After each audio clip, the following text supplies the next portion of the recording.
a lot of people think that, hey man, if I just get signed to a label, then I'm gonna be good. I won't have to worry about shit. My music will start going well. And no matter what genre, a lot of people think that, but they fail to realize that a good portion of people on labels end up just getting shelved. They don't get any budget behind them because they're not really worth it. So you have to actually make yourself worthy of investment. And yeah, you might have a little bit of a pop going on and a label wants to come sign you, but then once they sign you and they realize, oh, this guy has no work, or lady, whatever, this person has no work ethic, they feel entitled, whatever the situation is, they just end up shelving you. If you don't do what they say, whether you agree with it or not, then you get shelved. Then you have to sit there and ride out the deal. You're in a bad contract most of the time because you had nothing to bring to the table to begin with. And then you're just sitting there stuck for years, maybe even 10 years, on a label, and you can't do your own thing because they own that name now. You can't, really put out anything because you have no budget.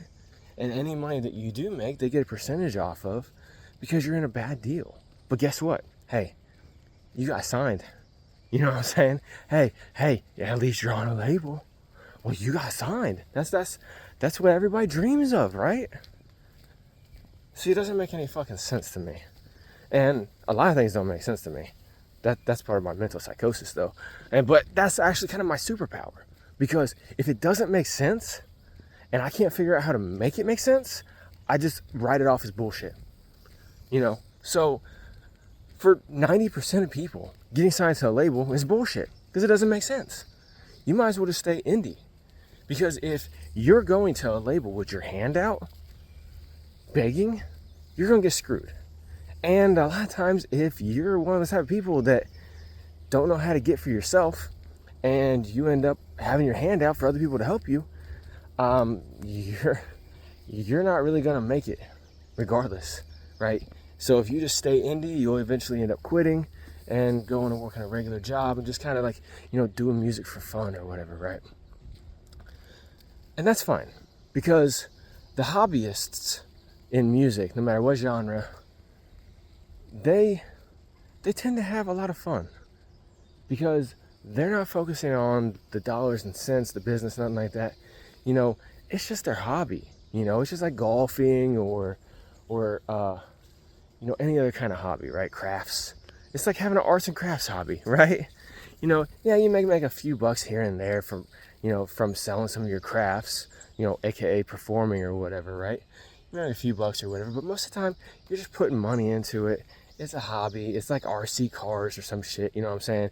Maybe it'll go to competitions here and there and stuff and make a couple bucks, but in reality, you're just a hobbyist, and that's fine.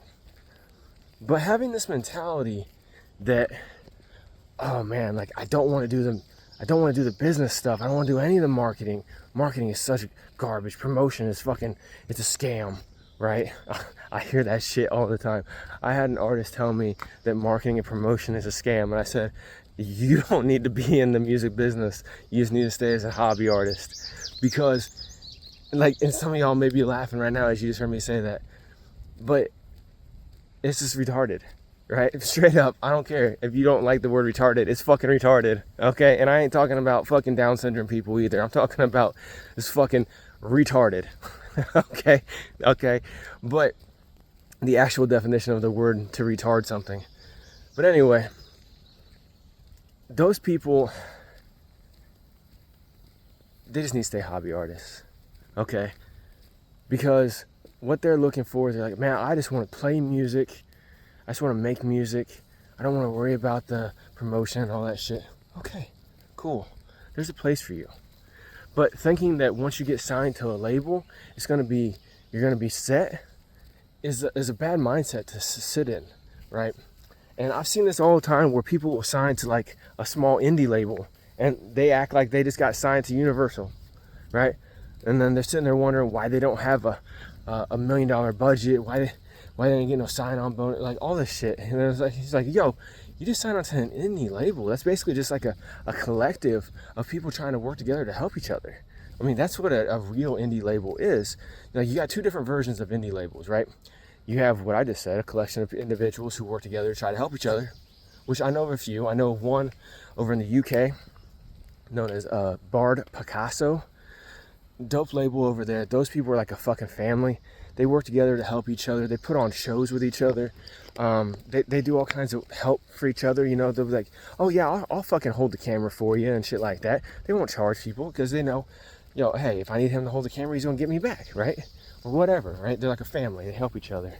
And then there's one over in the United States I've had actually on Music Making Sense podcast, Big Buff Records. Same situation, right? And then you're gonna have a lot of these other ones that are the other side of the spectrum, where they're just a scam. They're just out there just trying to make some money off of artists. And honestly, some of y'all might be like, well, Harkos, don't you make money off of artists? Yeah, but I make money helping artists. Okay, I don't make money off of the backs of artists. See what I'm saying? So yeah, and I mean, a lot of labels, they provide a lot of services and stuff like that, and so of course they need to be compensated for their services. But what really brought this on was me and KP. We were discussing this. You actually see it on episode 49 of Music Makes Sense podcast. But he shot me a video clip where these two guys were talking about, oh, it's all about the budget, and then this other guy's like, nah, it ain't about the budget, because he was talking about in regards to like 6ix9ine and Ice Spice and stuff like that. And well, one guy was saying, oh man, once I saw that they were on Universal, man, I knew they were gonna blow. And the other guy's like, no, it ain't about that, man. And that's for real too, because he may not have said this in the full video. I just saw a clip, but it ain't about that, because like I said, most people get fucking shelved on labels. You'll have, I can't remember the percentage, but it's a small fraction. It's like under 15%, if I remember right, of people on labels actually make money for the labels. Everybody else is like a loss, because they'll invest a couple $100,000 into a year or whatever, and maybe they'll make 3/4 of that back, right? But when you start making less and less money year over year, and you're just more of a drain, if you're not putting in the work, they're just gonna just leave you on the shelf. And they'll be like, oh, well, they're gonna start canceling fucking appointments for video shoots and all that shit. And I'm sure y'all have heard horror stories about people who got signed to a label and got shelved, right? Hobson is one that I know, who was on Ruthless, and he ended up getting shelved. And there's plenty of other artists that have had to either change their name and start as a new name and stuff like that in order to really get back their music and their life, But either way, what I'm trying to say is, getting signed is not Willy Wonka's golden ticket. Having a budget is great, but that's just gas in the tank to get you down the road. You have to actually have a good running car in order to make that road trip. And that's what your music career is. Your music career is a road trip that you take in your car. And your car is your brand as an artist or as a band or whatever, right? It's your vehicle that gets you down the road. It's your name. It's all of your videos that you've ever put out. It's your music catalog, your stage presence, your social media presence. See, a lot of people are like, oh man, fuck social media. Nah, social media is how you grow in a very efficient way nowadays. You can spend $5 a day on a conversion campaign on Meta platforms, right? Facebook and Instagram. You can spend $5 a day on a platform like that, and over 30 days, if you have all this stuff set up right, you got your audience set up properly, you got all the settings set up properly in the ad, you got the content in the ad that's formulated properly. If you do it right, you can spend $5 a day I mean, ideally $15 a day would be best, but you spend $5 a day and you can get thousands of real listeners, not streams, not bots, not none of that. And we're talking $5 a day, that's $150 a month. You can spend $150 a month. I mean, fuck, most people will pay $70 or $100 to get on some playlist that only gets them streams while they have that going.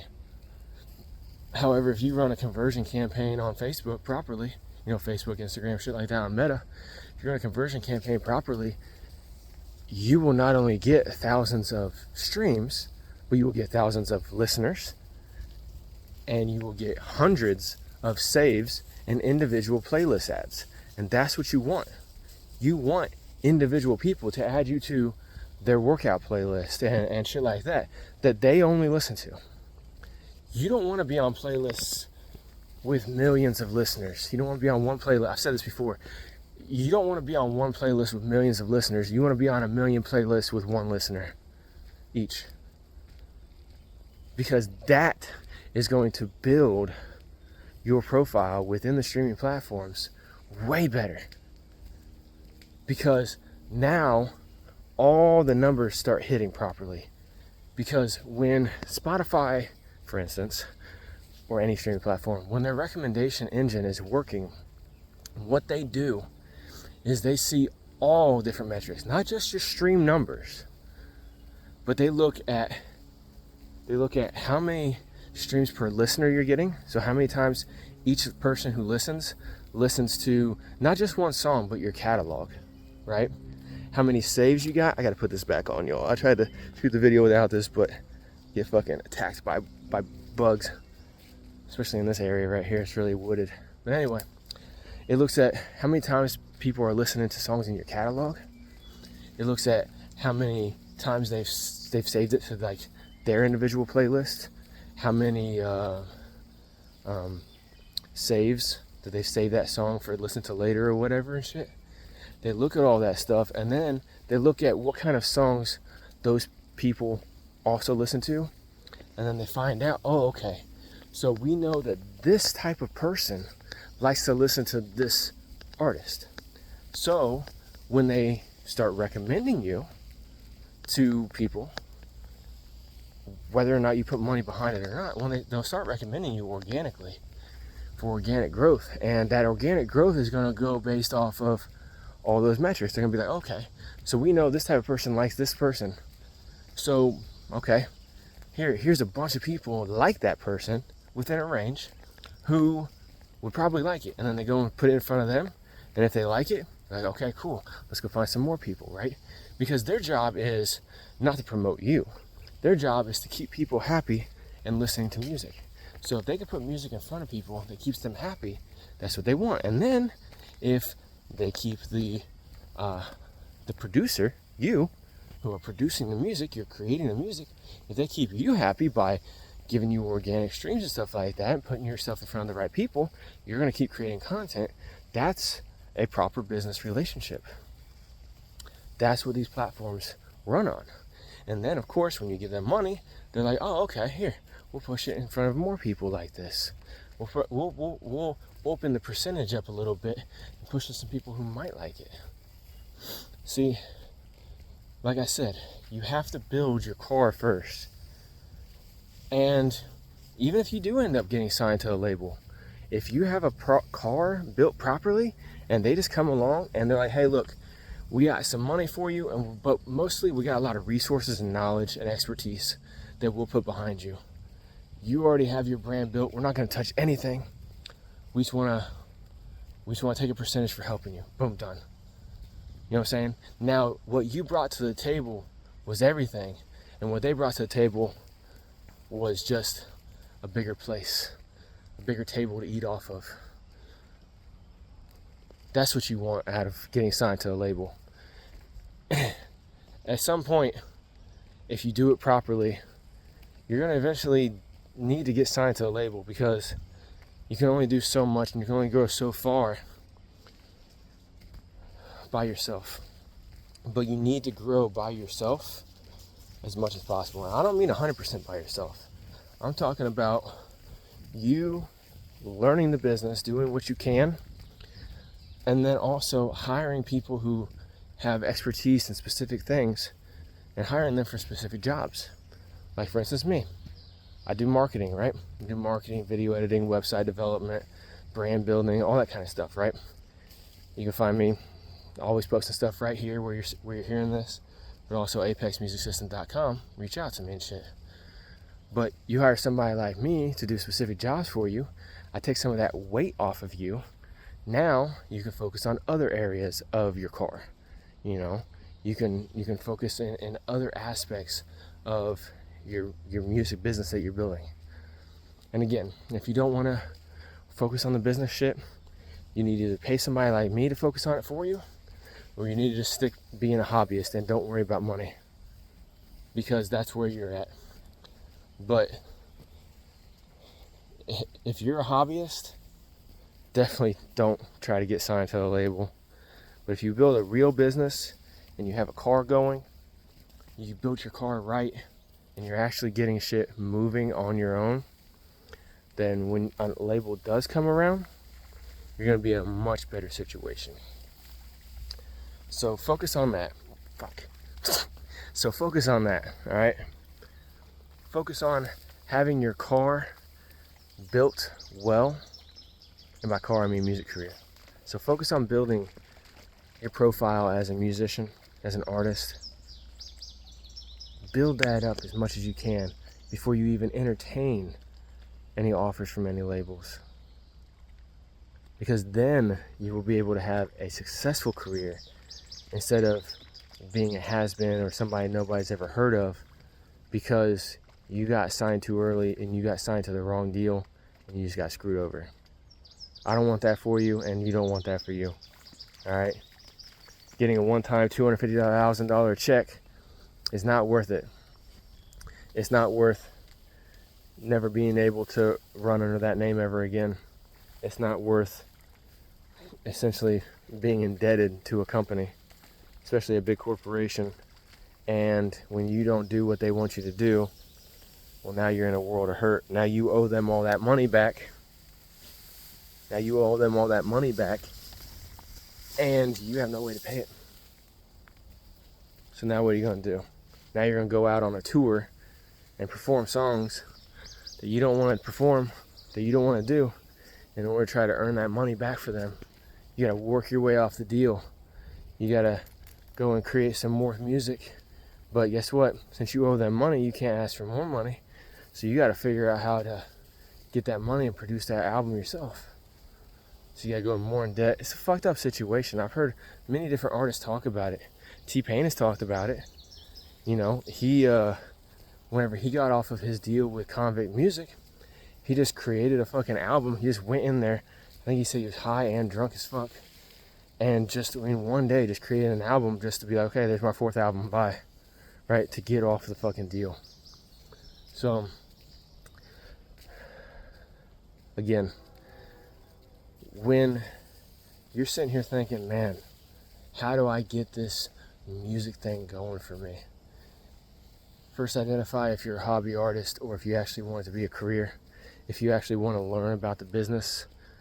If you actually want to invest the money into getting people on your team that actually know the business.